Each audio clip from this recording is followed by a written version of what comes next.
И така, какво става YouTube? Сега би трябвало те да ви кажат, да кажат хай YouTube, но няма значение. Значи, това е специално заради този простак да кока. Да путка ли си, да е бан ли си, да хуй ли си, да майка ми е разкрачена всякъде ли си, не да знам какъв си, брат. Обаче да виждаш някъде хак, по мене, ама да видиш някъде хак, стига бе майка ви, деба с тия резиденти.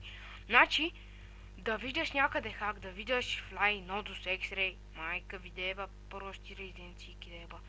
Значи, просто... Омага.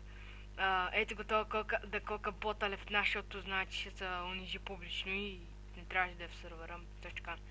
Тук сега само ще видим дали има резиденцийка. Няма, само да проверим какво има вътре. Обещавам, че после даже в клипа ще го оправя. Какво има вътре? Браво. Окей, браво. Хубава къщичка. Оле, аз не мога излизам тук. Си, брат. Но то си има бутонче, то сигурно тока изгорява и аз не мога да включа.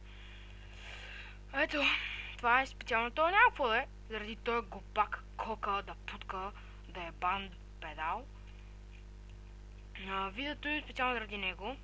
Искам да ти кажа, че си скорбут мазен е бан.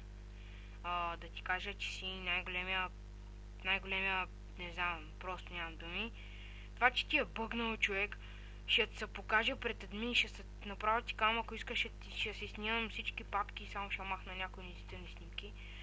Ще си снимам всички папки на видео, на снимки, ще ти ги покажа.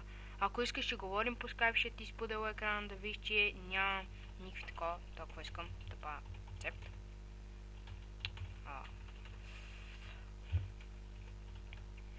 Не знам, човек, просто си уникален. Кефиш му. Какво ма? Аз не мога да бия. Оле, чакайте, защото аз не гледам като пише. Омага, окей. Значи сега, това е. Сега ще го качим и ще видим отворко мазен долу, не бан скоро, ботай, чао.